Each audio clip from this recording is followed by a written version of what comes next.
به نام یگانه آفریدگار نور و عشق، درود بر تو که بهترینی، درود بر تو که نوری بر این کره خاکی هستی. امروز روز 12 چالشمون هست. اگر تمرینات رو هر روز انجام داده باشید، قطعاً نتیجه های عالیش رو توی زندگیتون دارید احساس میکنید و حتی درونتون. هر احساسی که دارید طبق اون احساستون برام بنویسید که چه چیزهایی تجربه کردید و این تمرینات تا الان چه تأثیراتی روی شما گذاشته. امروز قراره رابطه ایدئالمون رو تجسم کنیم و با قدرت ذهنمون واقعیت آیندهمون رو بازنویسی کنیم. این تمرین مثل یه جادوی قشنگه که بهمون کمک میکنه آرزوهامون رو واقعی تر کنیم. تجسم خلاق یعنی با ذهنمون آینده ای رو بسازیم که دوستش داریم. وقتی رابطه ایدئالمون رو با جزئیات تصور میکنیم، ذهن و قلبمون شروع میکنن به جذب اون انرژی. و این تمرین به همون کمک میکنه باور کنیم لیاقت یه رابطه سالم و زیبا رو داریم. اما قبل از اینکه تمرین رو بخوایم شروع کنیم، بهتون میگم که عزیزای دلم، ذهن خودتون رو محدود نکنید. اینجور فکر نکنید که آیا میشه؟ اصلاً آیا حق من هست؟ نگران این نباشید که من فلان چیز رو دارم تجسم میکنم، اصلا چجوری قرار اتفاق بیفته؟ یادتون باشه که تمام ترس ها، شک ها و نگرانی های ما محدودیت های بزرگی رو توی زندگی ما تا الان ایجاد کردن و قرار ما از اینجا به بعد همه چیز رو توی زندگیمون تغییر بدیم. برای هیچ کس نوشته نشده که تو باید به اینجا برسی، اما تو نباید برسی. ما خودمون مشخص میکنیم که توی زندگیمون به چی میرسیم. پس با باور قلبیتون با من همراه باشید. لطفاً در مکانی کاملا ساکت و آروم باشید. چشمهای زیبای خودتون رو ببندید. چند نفس عمیق بکشید.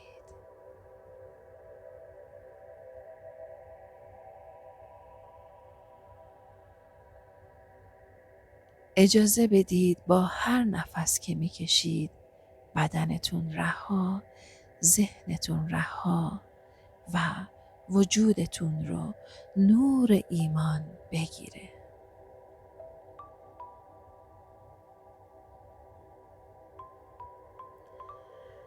حالا تصور کنید توی یه جای رویایی هستید، جایی که حس امنیت و شادی دارید. هر جایی که بهتون احساس خوب میده همون جا رو تصور کنید.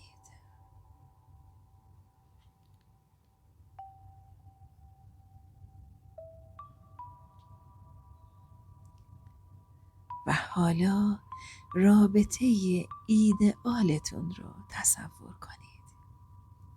این رابطه میتونه یک رابطه عاشقانه، دوستانه و حتی رابطه عالی با خانوادتون باشه. هر رابطه‌ای که میخواید به زیباترین شکل براتون ایجاد بشه رو تصور کنید. خودتون رو توی این رابطه ببینید. چه احساسی دارید؟ شریکتون یا دوستتون یا هر کسی که تصور کردید چه ویژگی هایی داره؟ چطور با هم حرف میزنید؟ چه کارهایی با هم میکنید؟ هر جزئیاتی که میتونید تصور کنید، مثل رنگ لباس یا حتی حس اون لحظتون، همه رو ببینید، حسش کنید، لمسش کنید. حتی بوی اون فضا رو با مشامتون کاملا احساس کنید و همه رو زندگی کنید. حالا این حس خوب رو توی بدنتون لنگر بندازید. دستتون رو روی قلبتون بذارید و بگید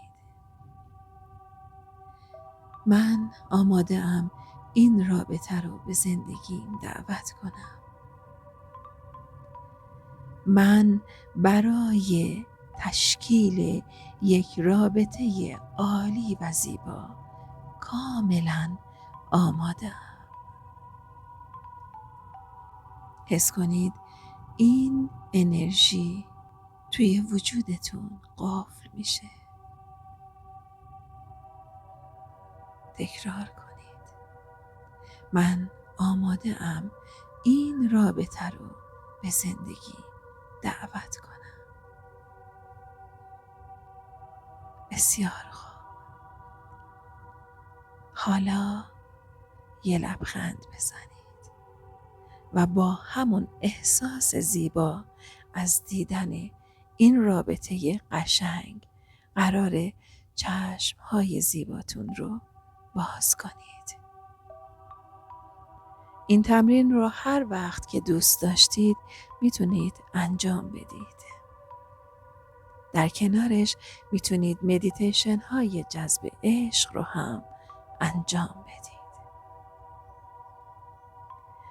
تا 3 میشمارم 1 نفس عمیق بکشید و چشم‌های زیباتون رو باز کنید.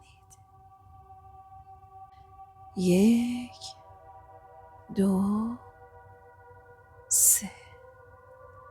این تجسم بهمون کمک میکنه آینده‌مون رو با عشق بسازیم. توی کامنت ها حتما برای من و دوستانتون بنویسید رابطه ایدئالتون چه شکلی بود یا چه حسی داشتید. و فردا قراره درباره بخشش حرف بزنیم. عزیزای دلم، شما لایق تجربه یک رابطه عالی هستی. خیلی دوستتون دارم. رؤیا تارخ. یا حق. خدا نگهدار.